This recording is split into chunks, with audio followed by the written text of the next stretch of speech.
Don't board the train. Go home, hide in the closet. Don't ask, you'll understand later. Her fingers were icy as they pressed my phone back into my palm.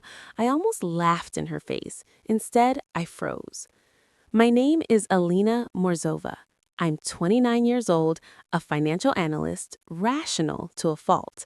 I don't believe in omens, fortune tellers, or dramatic warnings whispered by strangers at train stations, especially not from an old woman wrapped in layered scarves, her sharp eyes cutting through me as if she already knew my secrets. I had been rushing to catch the 6:40 train to visit my fiancé, Daniel. We were supposed to finalize wedding details that night. My life was predictable, structured, safe, and yet I didn't board. I told myself it was curiosity, maybe instinct, maybe the way she said it, not dramatic, not theatrical, but urgent. So instead of heading to Daniel's apartment, I went back to mine. At 7:12 p.m., I stood inside my own bedroom closet, heart pounding, feeling ridiculous among winter coats and shoeboxes. I almost stepped out. Then I heard my front door unlock, and Daniel's voice inside my apartment. I wasn't supposed to be home. Daniel had a key for emergencies. That's what he said when I gave it to him 2 years ago, back when love felt uncomplicated, back when he used to kiss my forehead and call me his future wife like it was a promise, not a strategy. Through the thin closet door, I heard him walk in confidently. No hesitation, no calling my name. Then another sound. High heels, a woman's soft laugh. My stomach folded in on itself. For months, things had been off. Daniel had grown distant, protective over his phone, quick to criticize the way I dressed, the way I worked late, the way I wasn't warm enough lately. He said, "Wedding stress changes people." I believed him because that's what I do. I calculate risk in spreadsheets, but ignore it in love. I heard them move into the living room, the familiar creak of my couch dipping under weight that wasn't mine, glass clinking. He had brought wine to my apartment for another woman. "He told you she'd be on that train," he said casually. Silence. Then her voice, amused. "You're sure she suspects nothing?" He laughed. And in that moment, hiding between my coats, I realized something wasn't just wrong, it was planned. My ears rang, but I forced myself to stay still. Planned? That word echoed louder than their laughter. "She's predictable," Daniel said, and I could picture the smug tilt of his mouth. "She'd never question me. She thinks I'm stressed about the wedding." The woman hummed approvingly. "And the apartment? I'll move in officially after the honeymoon. Once the paperwork's signed, it's practically ours." Ours? My closet felt smaller, the air thinner. Paperwork. I mentally replayed the last month, Daniel insisting we streamline assets, pushing for joint accounts, convincing me to transfer my savings into a shared investment fund he managed. I had hesitated, but he made it about trust, about unity, about love. He continued, "She has no idea what she signed," pouring more wine. "By the time she figures it out, the money's already shifted." Shifted? My entire life savings. The woman laughed softly. "You're ruthless." "No," he corrected, "I'm efficient." My hands trembled, but my mind sharpened. I wasn't heartbroken, not yet. I was calculating every document, every password, every access point. They were planning to marry me, drain me, then discard me. And suddenly, the old woman's warning didn't feel mystical. It felt like a narrow escape. Then Daniel said something that made my blood run cold. "After tomorrow, she won't be a problem anymore." The words didn't sound dramatic. They sounded logistical, like rescheduling a meeting. The woman paused. "You're sure about the timing?" Daniel exhaled slowly. "She'll be on the 6:40. I told her to take it because traffic's unpredictable tonight. There's construction near the bridge." The bridge? My throat tightened. That train line had been in the news for weeks. Delayed maintenance, faulty signaling systems. Daniel had insisted I take the train instead of driving. He'd even checked the schedule for me. "You're not worried?" the woman asked. He chuckled. It's not like I'm pushing her. Accidents happen. Accidents.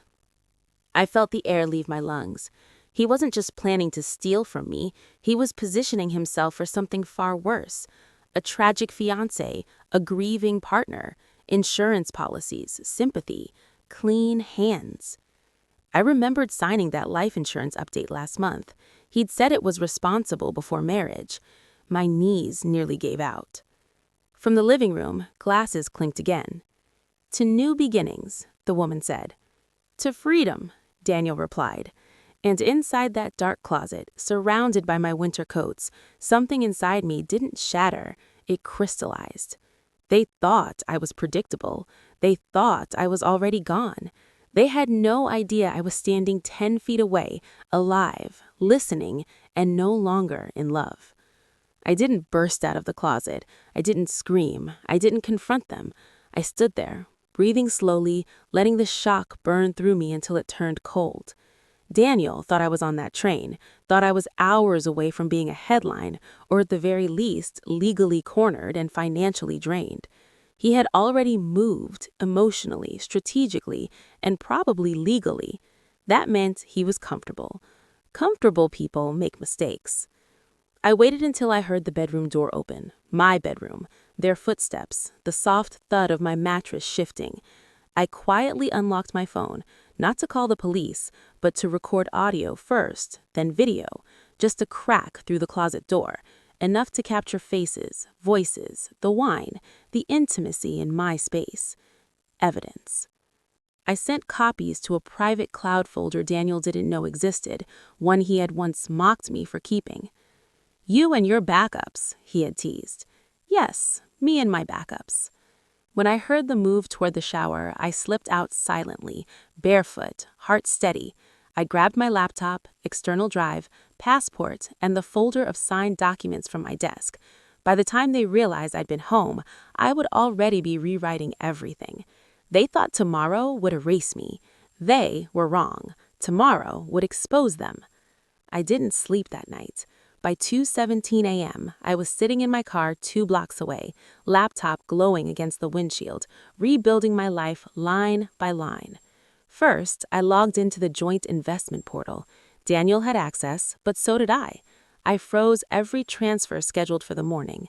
Then I initiated a compliance review flag. Anonymous tip, suspicious activity, potential financial manipulation. As a financial analyst, I knew exactly which keywords triggered automatic audits: fraud, coercion, unauthorized beneficiary adjustments. Next, I emailed our lawyer. Subject line, urgent, wedding postponed. No emotion, just documentation attached. Timestamps, recorded audio clips, copies of policy changes Daniel had pressured me into signing. At 6:35 a.m., I scheduled a meeting with the insurance provider. I requested a beneficiary freeze pending investigation. Then, I did something colder. I sent Daniel a text at 6:39 a.m. "Train's delayed, thinking of coming home instead." 3 dots appeared instantly. "No, stay, it's fine, I'll meet you later." Panic hides poorly. At 7:05 a.m., I uploaded the edited video, blurred for legality, clear enough for truth, to a private link, and sent it to one more person, Daniel's mother, with the caption, "Ask your son about the 6:40 train." Then I turned my phone off and waited for the collapse. My phone exploded back to life at 9:12 a.m., 37 missed calls, 22 from Daniel, 5 from his mother, 3 from our lawyer, and 1 voicemail that I played twice. "Alina, what is this?" Daniel's voice wasn't calm anymore. It wasn't efficient. It was unraveling. "Why did my mother just call me crying? Why is the bank freezing the account? What did you do?" I didn't answer. I watched. By noon, the compliance department had formally suspended all transfers pending investigation. Daniel's access privileges were temporarily restricted. He tried logging in 7 times. I could see it in the activity log. Desperation leaves fingerprints. At 1:03 p.m., he showed up at my apartment. This time, I was inside, not hiding. He pounded on the door. "Alina, open it. We need to talk." Need? the same word he'd used when he needed my trust, my signature, my savings. I opened the door slowly. He looked pale, disheveled, no smug tilt, no efficiency. "You misunderstood," he started immediately. "It was a joke. You know how people talk." I tilted my head. "About accidents?" His mouth opened, closed. "I didn't board the train," I said softly. For the first time since I'd known him, Daniel looked afraid, and I realized something. This wasn't just about money anymore. It was about control, and he had just lost it. Daniel kept talking. When liars panic, they drown themselves in words. "You're overreacting. You always do this. You twist things. Alina, you heard half a conversation." "I heard enough," I said calmly. He stepped closer. "You're ruining everything. The accounts, the wedding, my reputation." "Your reputation? Not us? Not love? Just damage control?" I watched him carefully. "Tell me something. If I had boarded that train and something had happened, would you have cried at my funeral?" He didn't answer immediately. That silence was my closure. His phone buzzed. He glanced down. I saw the color drain from his face. Compliance had escalated the review. The insurance provider had flagged the beneficiary changes as potentially coerced. Our lawyer had formally withdrawn representation pending investigation. And then he looked at me, not angry, cornered. "You sent it to my mother," he whispered. "Yes, she thinks I tried to." "You did." The truth sat between us, heavy and irreversible. He left without slamming the door, without another threat, without dignity. 2 days later, I learned something else. The 6:40 train never crashed, but it was delayed for hours due to a signaling malfunction near the bridge, an accident waiting to happen. I don't know who that old woman was. I never saw her again. But sometimes, when I stand at that station, I wonder, was she warning me about the train or about the man I almost married? Either way, I listened.